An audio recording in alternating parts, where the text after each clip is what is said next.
you all for coming. We're going to open with some remarks from our legislators and community leaders here today, and then we'll have some time for Q&A.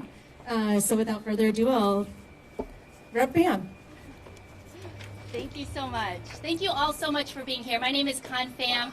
I'm the state representative for Oregon House District 46 in outer southeast Portland.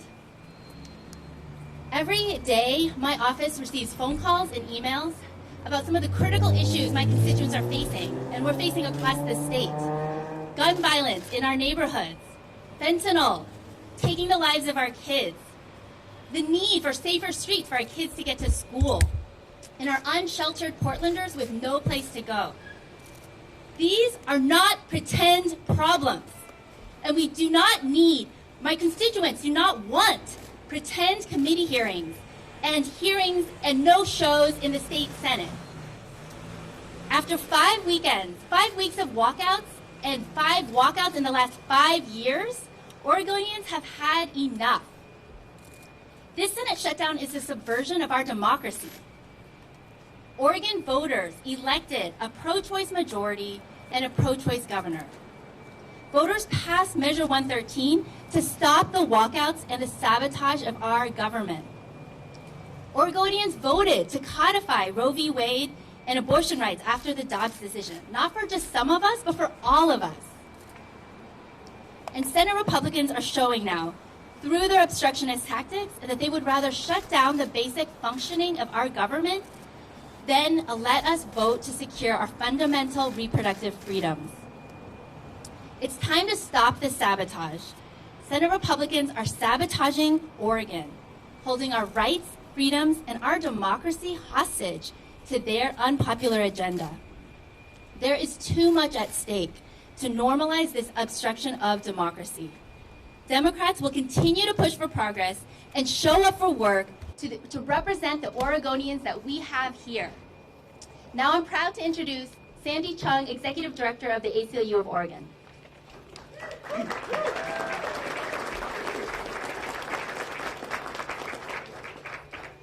Good afternoon, everyone. My name is Sandy Chung. My pronouns are she and her. I'm the Executive Director of the ACLU of Oregon. The ACLU of Oregon is a nonprofit, nonpartisan organization dedicated to defending and advancing civil liberties and civil rights with more than 27,000 members statewide. Throughout our history, the ACLU has fought for democracy to ensure that it is of, by, and for all the people. Democracy thrives when everyone, elected leaders and everyday Oregonians, participate actively in our democracy. This means learning about public policies, engaging in dialogue and debate, and voting. Democracy struggles to survive when politicians repeatedly game the system, when they manipulate technicalities to stop our democracy from happening. This is exactly what the Senate Republicans are doing right now. Not only are they failing to show up for democracy and for Oregonians, they are actively obstructing our democracy. They are intentionally manipulating our legislative processes to force their politics of hate, extreme, anti-freedom, anti-equality views of a few on all of us. This after Oregonians repeatedly, the majority of Oregonians have repeatedly said no, not in Oregon.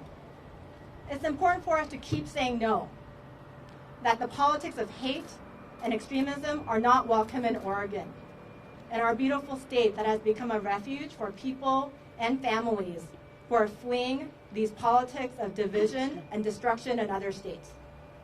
Republican senators, you have heard this message from countless Oregonians across our state, including your constituents. Stop sabotaging democracy and get back to work for Oregon. Next, I would like to introduce Representative Gomberg. Thank you.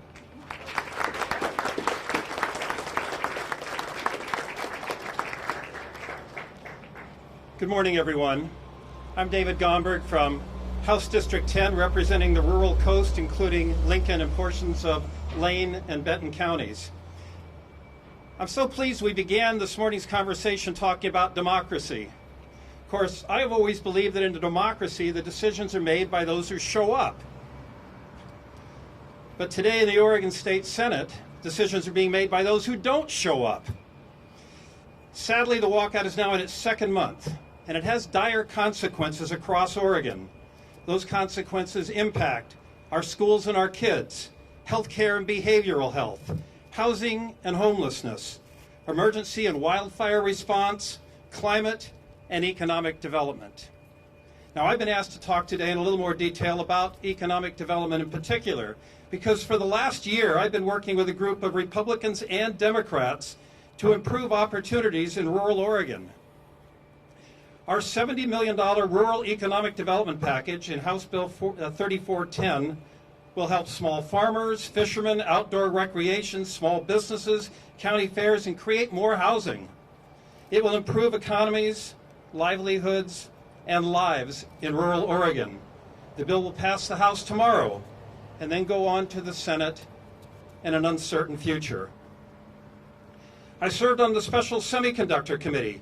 Good work has been done, but more remains. But without action now, billions of dollars, that's billions with a B, if federal funds will be lost and go to other states, and opportunities for Oregonians will be lost. Oregon could be missing out on over $700 million in federal funding to improve broadband services that help rural communities stay connected to things like health care and education and jobs if we don't pass House Bill 3201, now awaiting a second reading in the Senate.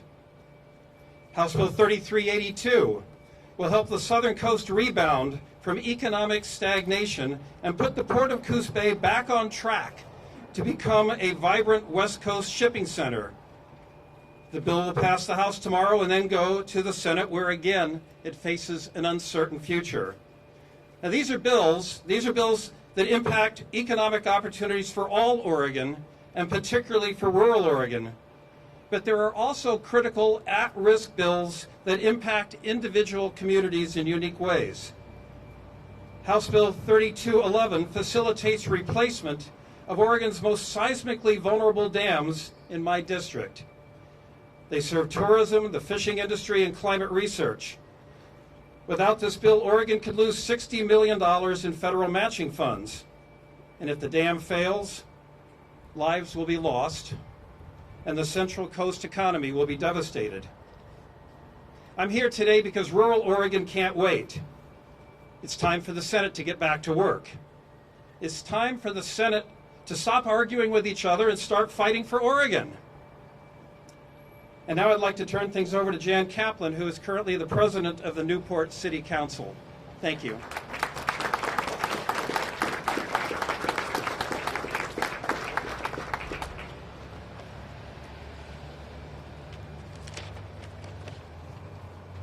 Newport's Big Creek dams are the city's only water source.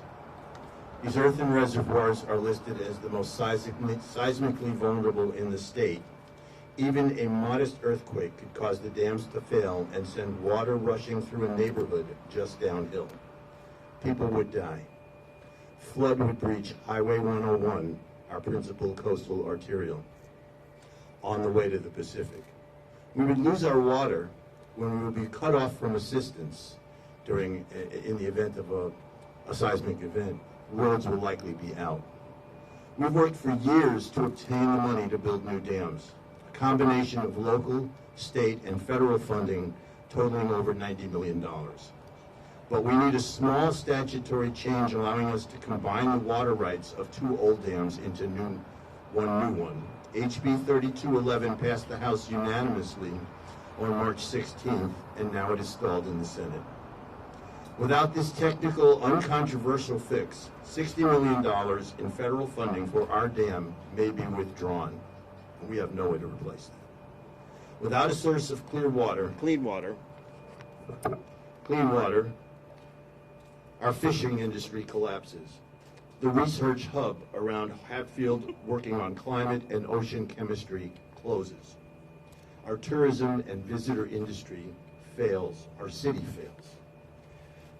The Senate walkout has broad consequences for the Central Oregon coast.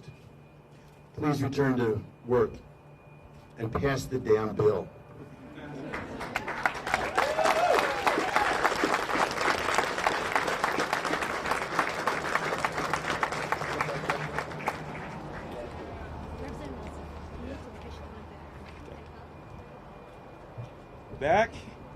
and up, they say. How's that? A little bit? A little bit further up? You can hear me? All right. I'll lean in a little bit. Good morning, everybody. My name is Representative Travis Nelson. I represent House District 44, which is north and northeast Portland. And when I'm not at the state capitol, I work as a registered nurse and an advocate for healthcare workers. Now, there's been a lot of discussion about House Bill 2002, the Reproductive Health and Access to Care Bill. I want to emphasize this. Democrats are not going to compromise on democracy. We are not going to compromise on people's rights. If we give in on these fundamental rights, what will Republicans come for next? LGBTQ plus marriage? Gun safety? These are all issues that Oregonians overwhelmingly support. Our leadership on the Democratic side has said time and time again that Senate Republicans need to show up and negotiate with asks for their districts, not take away people's fundamental rights to abortion and gender-affirming care. Now, before I hand it off to Dr. Paula Bednarik, I want to highlight just a few things that are at risk unless Senate Republicans respect our democracy and come back to work. The bipartisan opioid harm reduction package breaks down barriers to life-saving emergency treatments like naloxone kits by making them more available in public buildings such as restaurants, grocery stores, police departments, and schools. This is going to save lives and give people a chance to recover, and we must pass this bill. 300,000 Oregonians could lose health care if they don't get back to work. To fund the bridge plan that we so desperately need. That's 1 in 5 people on OHP who are in danger of losing their health care if the Senate Republicans do not come back. We also have several behavioral health bills to support our healthcare system. We need to get people into treatment and give our providers what they need to deliver critical mental health and behavioral health care. This cannot wait. Our democracy cannot withstand these attacks. It is time for Senate Republicans to get back to work. It's time to stop the sabotage. And now I'll hand it over to Dr. Paula Bednarik. Thank you.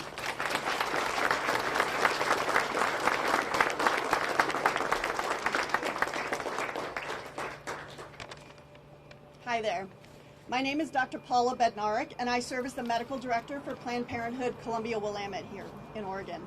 As a doctor, I am deeply committed to providing accessible, inclusive, and essential health care and ensuring access to care to anyone in Oregon who needs it.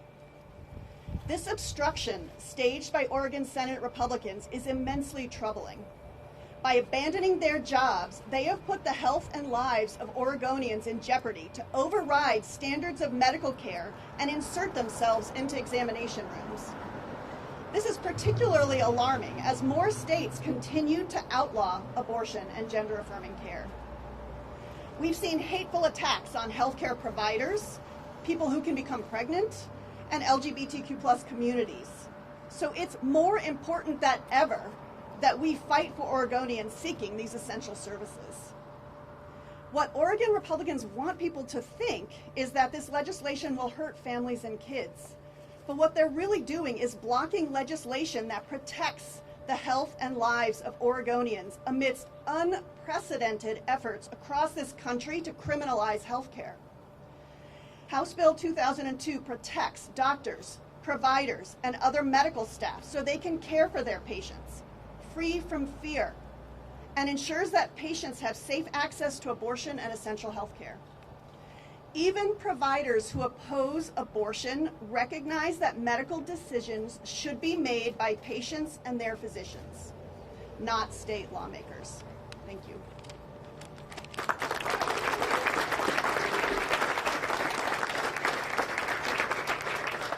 Good afternoon, everyone. My name is Cynthia Aguilar Arizmendi, she, her, and I am a housing advocate for my community, and I'm also a policy coordinator for Unite Oregon. I'm here today to call on Senate Republicans to get back to work before it is too late. It has been shocking to me how willing Republican senators are to inflict harm upon their districts by walking off the job and letting critical legislation and homelessness prevention funding that our communities need die. They seem very willing to let the opportunity of nearly $2 billion in additional state revenue that was announced in May disappear. Central Oregon has one of the highest rates of homelessness in the nation. As these parents scramble to do whatever they can to protect their children, Senator Knopp has turned his back on them. The state's housing crisis is affecting people in every single Senate district in this state. Addressing this crisis is the #1 issue for voters across Oregon. We are running out of time, and it's time to take action during this session now. It is time for Senate Republicans to listen to their constituents who are most at risk of harm from this walkout. It is time for them to get back to work and pass funding for homelessness prevention services that both advocates and landlords have overwhelmingly supported and are calling for, and protect people at risk of getting priced out of their homes. Up next, I would like to present Representative Neron.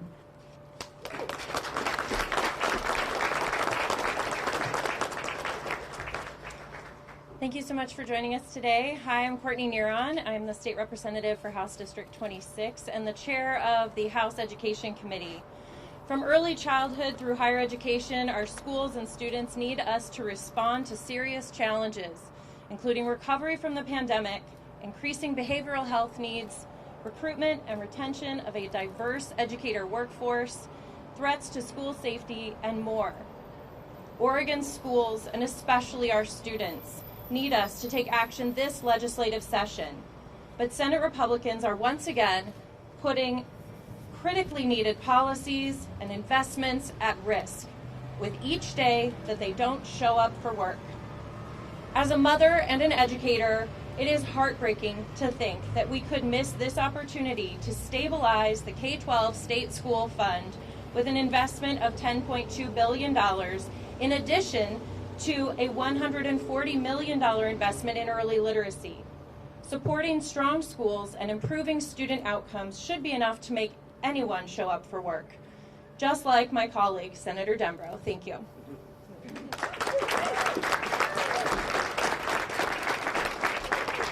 Hi there, everyone. I'm Michael Dembro. I chair the Senate Education Committee. I'm a retired educator and former president of the PCC Faculty Union. Right now, we don't have enough educators and school employees to meet our students' needs. So we convened a bipartisan, multi-year work group with legislators from the House and the Senate, Republicans and Democrats, to put together a plan to attract and retain world-class educators here in Oregon. We did it. But now the Senate Republican sabotage of this session is putting those solutions at risk. If it can get a vote, Senate Bill 283 will be a game changer for Oregon's educators. It will work to raise salaries for educators and school employees all around the state, especially those serving special education students. It will make it easier for retired teachers to fill the gap while we make the key investments in growing and training a new generation of educators. It will do all of this and so much more. But this is the legislation Senate Republicans are now holding hostage. After we worked together on it for months and months, this is unacceptable. It's time for them to join us and together do our jobs. Our kids, our future depends on it. And now it's my pleasure to call up a brand new legislator, herself an educator and current school board member, Representative Hua Nguyen. And Hua, let me tell you, this being your first session, this is not normal.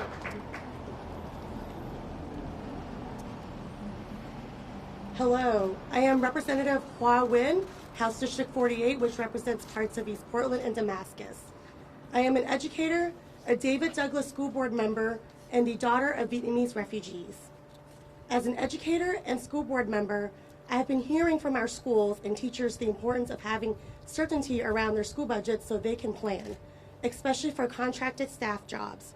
School districts must finalize budgets by June 30th, and if we don't pass a K-12 education budget by the end of the legislative session, schools may have to lay off staff. Not only is funding at risk, but so are bills to address educator workforce shortages, protect funding for smaller school districts, increase school safety, and more. I'm a new legislator for my district, determined to represent all of my constituents. I've heard their needs and mean to keep working until they know that the majority of the Oregon legislature sees them and is here to work for them so that Oregonians can keep their jobs. They are counting on me to show up and do my job. Now we need Senate Republicans to show up and do theirs. I'll pass it over to Danny Cage, the soon-to-be youngest school board member in the state.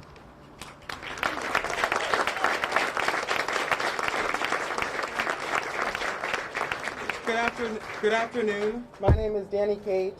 I am an advocate, a community organizer, a public student, a public servant, and a student. I'll be graduating from high school later this week. And next month, I will be sworn in as the youngest school board member to the Multnomah Education Service District. I am passionate about ensuring that every student receives a quality education and support that they need to thrive. Right now, the legislature is considering a record-breaking $10.2 billion investment in the K-12 state school fund. This investment will have huge impacts for Oregon students. We don't have time to mess around. These are critical investments that are at stake. It's time for Senate Republicans to get back to work and show up for the students of Oregon. It is time to stop the sabotage. The people of Oregon deserve better.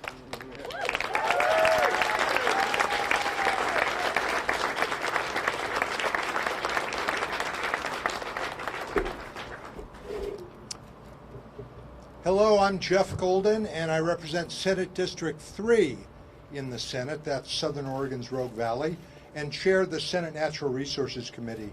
As I think you know, we are 2 years into a comprehensive and historic wildfire program, and this program has made serious progress protecting our communities across the state, and like any new huge program, needs course correction after it hits the ground. Accordingly, the Natural Resource Committee passed out Senate Bills 80, 82, and 509. These bills create a statewide network of community protective associations. These are neighbors working together to make the areas around their homes safer.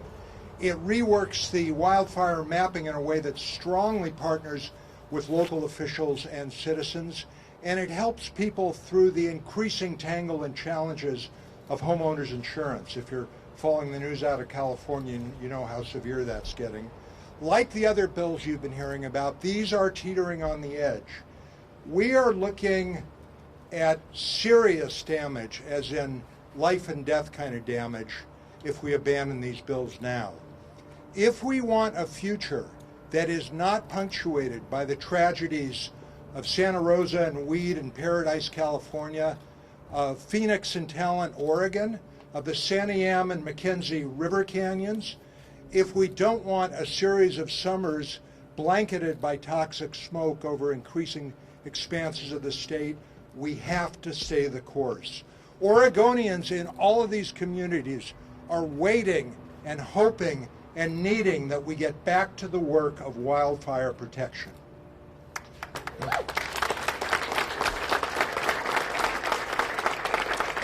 I'd like to introduce my neighbor and friend, Renee Braga.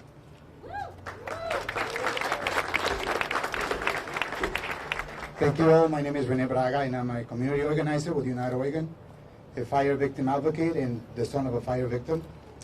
On the morning of September 8, 2020, a wildfire swept through the Rogue Valley. With winds over 40 miles per hour, it left a 9-mile-long path of destruction. And within a matter of 2 hours, destroyed more than 2,600 homes between Ashland, Talent, Phoenix, and Medford. My mother and thousands like her lost their home and everything they owned in that fire.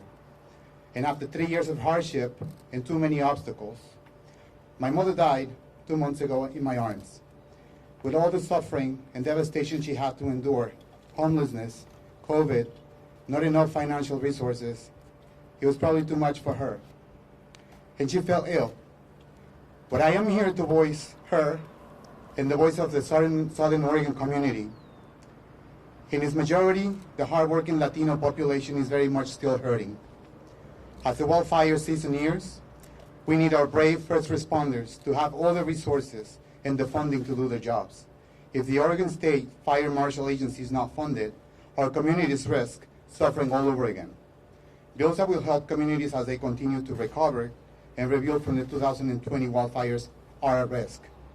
I join the Oregon communities in calling on Senate Republicans to stop the sabotage, respect democracy, and get to work. It's time to stop the sabotage. I'll now hand it over to Representative Bauman. Thank you.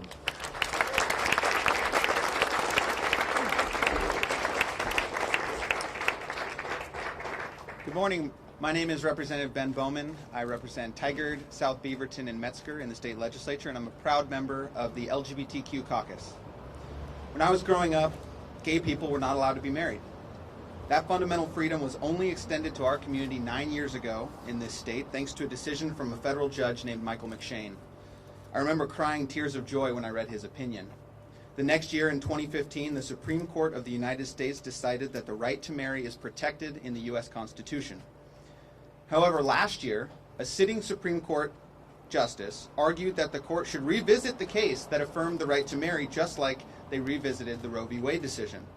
If that occurs and the ruling is overturned, Oregon's constitutional ban on same-sex marriage would be restored because the language today is in our Constitution.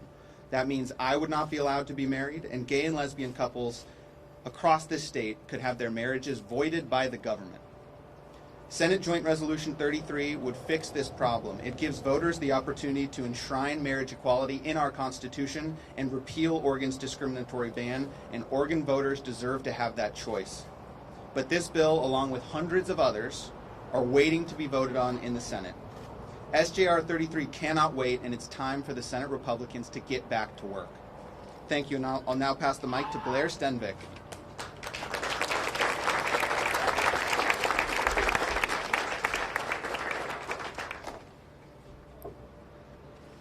Thank you. I'm Blair Stenvik. I use they, them pronouns, and I work at Basic Rights Oregon. I'm here today as a professional advocate for LGBTQ plus rights, but also in my personal capacity as a queer and trans person who has a lot at stake this legislative session. My wife Michaela and I got married in 2017, just 2 years after the U.S. Supreme Court ruling that made marriage equality the law of the land throughout the United States. We got married in this state and celebrated our 5-year anniversary last October with a trip to Bend. But still our marriage does not fit the definition that is written into the Oregon Constitution. One man and one woman. It's past time to correct this language in the Constitution. We also urgently need protections against discrimination for trans folks and to ensure all people have bodily autonomy and can make their own medical decisions with the help of their doctors. As a non-binary trans person, I know I deserve access to medical care my doctor prescribes as necessary to my well-being. I also know that without access to abortion and other reproductive health services, none of us are in charge of our own lives. These are the urgent issues at stake with SJR 33 and HB 2002. And they're the issues being held up by senators who refuse to do the job they were elected to do. To those senators, I say, please get back to work so I don't have to worry about the future of my basic rights or my family's rights. Thank you.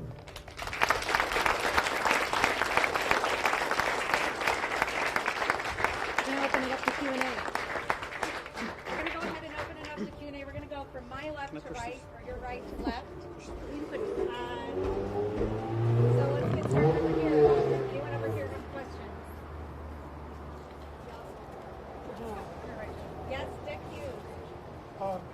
There are reports that when you ask a question, can you stand up there? Sure. Senators might be asked to negotiate with the Republicans. Is that true? And if so,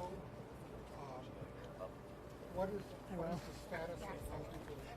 I'll try and repeat the question because I'm not sure everybody could hear. I think you were asking about reports that a new group of moderate Democrats are meeting, moderate Democratic senators are meeting with Republican senators to try and resolve things. Was that your question? Yes. That sounds like a Senate question, doesn't it?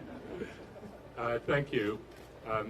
Dick, it's a good question, but I'm not sure where that came from because there are discussions that have happened in the past many hours that involved our Senate President, the Speaker of the House, the Majority Leader of the Senate, Majority Leader of the House, Republican Leader of the Senate, Republican Leader of the House, and they have spoken for hours and hours. I think had some good discussions, but I can tell you that as I understand it, we're still waiting to hear concrete proposals from our Republican colleagues. There is not some new group that is going to be meeting with them. It'll be the leadership of both chambers. Okay. Anyone else over here? Oh, Christina with K2. Yeah, there's been some question as to the bipartisanship at the beginning of the session. Republicans are saying that a lot of their bills didn't get a chance to be heard in committee, and that's one of the big issues they've been bringing up. What is your response to that? Bipartisanship and challenges at the beginning of the session. Representative Pham and I serve in the House. We serve in the House. And from the very beginning, the Democrats and the Republicans have been working together in the House on bipartisan issues. 90% of the bills that we have passed out of the House and sent to the Senate are bipartisan bills. I outlined to you a few minutes ago a package that I put together with Republican legislators, senators, and House members to benefit rural Oregon. So again, I will say that on the House side, bipartisanship has been a working model. Have we had our disagreements? Absolutely. And when it comes time to negotiate, we don't send out press releases. We don't meet in back rooms behind closed doors. We come to the floor of the House and air our concerns, air our differences, challenge each other to understand our respective perspectives, and then we vote. What about the bills on their agenda that never got a hearing? You want to speak? Should I say? I'll just say from a Senate perspective, speaking as a chair of the Education Committee, every bill that my Republican vice chair brought to me for a hearing got a hearing.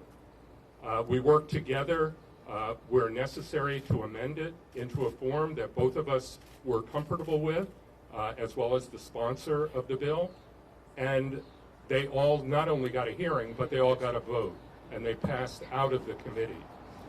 Of the 80-plus bills that came out of the Senate Education Committee, only one was a partisan vote.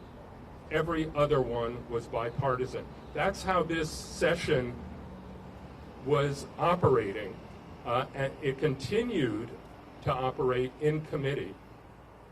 But you can only do so much in committee. It has to be passed on the floor, and for that you need a quorum. That's why they need to return. Yes, Ben Bakken with the Oregon Capital Chronicle. Yeah, my question is, we have less than 3 weeks until June 25th. Republicans have said they could come back the last day. You guys have said no. How many days do you legitimately need to pass all the bills that are in the queue? And is the amount of time, is the session still salvageable, and how much time do you need? Thank you. Well, your question is about the amount of time needed to pass the bills that are remaining in the queue, and the context of your question was that the Republicans are saying that they'll come back for one last day. Now, you're all familiar with the legislative process. There's 300 bills in the queue. How many can we reasonably get done in one day? And if, in fact, they turn to some originally new process and create a lightning round of legislation, it's not going to be good democracy. It's not going to be good debate. It's not going to be good review of measures that deserve that kind of attention. You just don't pass them through one after another in a lightning round. How much time is needed? 300 bills? A couple of 5 weeks. The 5 weeks that we've missed to do the job well. Yes, I would just add, that's why the Senate Republicans need to come back tomorrow, today, because we actually can still work on and discuss and actually pass some of the critical bills that you heard about today on housing, on wildfire recovery, on opioid recovery and addiction services. These are critical, life-saving services that are at stake, and that's why we're asking for those Senate Republicans to come back tomorrow, because then we will have enough time to debate and pass these critical bills. Lisa Ballot with Coin, and then Julia. You know, if politics is the art of compromise, and you're not willing to compromise, the other side says, well, if you don't give us anything, we're not coming back. Why not compromise? I would say one thing we're really good at is compromise, where it's real compromise, where the parties get together, talk things over, find areas of common interest. We can get there. But if what you are talking about is just killing bills willy-nilly, that we know are big priorities for all of Oregon, that's not negotiation. We are very willing to negotiate. I'm going to pass the microphone over in just a second, but I want to say that there's a difference between the art of compromise and the art of ultimatum. I've been married for 37 years. I learned a long time ago that compromising isn't losing. We are absolutely willing and eager to compromise, but what we can't compromise on are our values, our fundamental democratic values.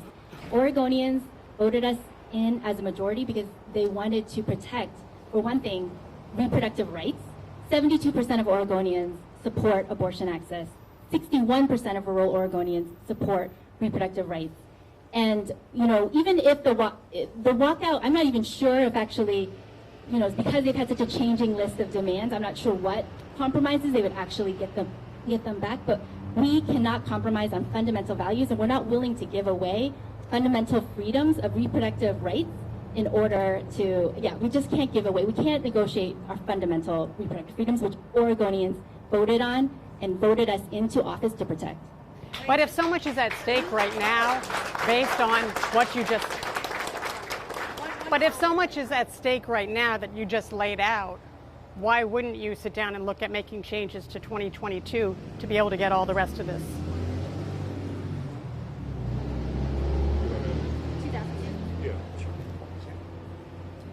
So I'll just repeat your question. You're saying why not make specific changes to House Bill 2002 in order to pass some of these other laws?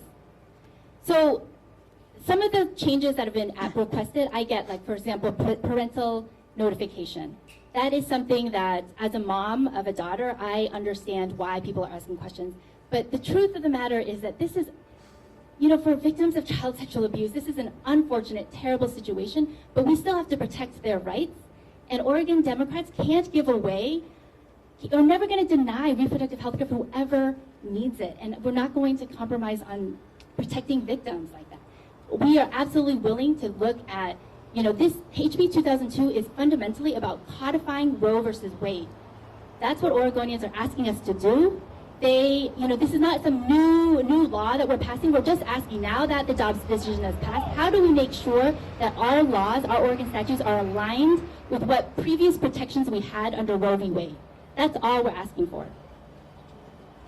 Well, you know, if Senator Knopp were here with us today, and he's not, I would ask him, what is your concern? Is it the readability of bills? Is it abortion? Is it this mythical list of hyper-partisan legislation? With so much at stake, the story keeps changing. That's part of the problem when you want to sit down and try and have an honest negotiation. We're in our fifth walkout in 3 years. An overwhelming majority of Oregonians say they don't want us to do business that way. And yet here we are 5 weeks into not only the fifth walkout, but the fifth week, the longest walkout we've ever experienced here in Oregon. Okay, Julia Shunway with Oregon Capital Conference. I'm going to squeeze in a two-parter here. First, at what point do you start discussing the possibility of adjourning sine die early, calling it quits on this session and going into a special session? And then second part for the House members specifically, you're running out of bills to pass. Like, there's not much ahead of you. What are you guys going to do for the next 3 weeks? So the question was, first of all, is anyone talking about the possibility of adjourning early and saying this session has failed, let's get ready for the presumed special session? Your second question then was, what are the House members doing? We're running out of bills. I think we've got 17 on the agenda for tomorrow. Then what do we do? Well, let me answer the second question. Maybe Michael can help us with the first one. The second question is, what is the House doing? Well, we're finishing up our committees now. Most of our policy committees have shut down. The Ways and Means subs are finishing their work today or possibly tomorrow. Full Ways and Means is going to meet on Wednesday night and then again on Friday and presumably send everything off to their respective chambers. What I want to remind you is of agency budgets. Agency budgets, half of them go to the House first, half of them go to the Senate first. There are 35 agency budgets that will go to the Senate first if they're not already there. And we House members, if we want to complete a budget, are going to need to wait around until they get to those budget bills so that we can then approve them and finalize the state budget, which of course is our only constitutional obligation. Thank you. Julia, I'm not ready to give up on this session, and I think I speak for everyone who's with me here in saying that.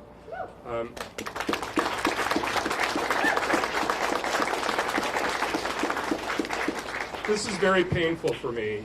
As many of you know, this is my last long session in the legislature. I've been here for 15 years. I'm not running again. This is my last session. I was not looking to end in this way. You know, when the Republicans walked out in the short session in 2020, we thought that that was unthinkable, that they would be willing to kill a session and kill all the bills that Oregonians at the time needed so much. That was tragic. But at least I could tell myself, well, it was just a short session. Next year we'll have a long session. We'll have a lot of time to readdress a lot of this, you know, this incredibly important work. They would never do this in a long session. And here we are. Here we are. If they walk, you heard all the bills that are waiting to be passed. Every one of them just meeting a very important need for some, or, you know, in many cases, all Oregonians. We need to get them passed. If we give up on this session, if they give up on this session, what are we going to do? We have a short session ahead of us next year. We can only do so much in a short session. That means that these incredibly important requirements are going to have to wait 2 years until 2025 to be addressed. Oregon cannot wait for that, nor can we. Okay, we have time for one more question. Peter, Andrew? No? Okay, Christina. Are you clearing your July schedule? My schedule is committed through the end of June. And as the senator said, we're not giving up on this session. We're not giving up on this session. We are not giving up on Oregonians. We're not giving up on these bills that are so critically important. We're not giving up on the state budget. And we're not giving up on the Senate.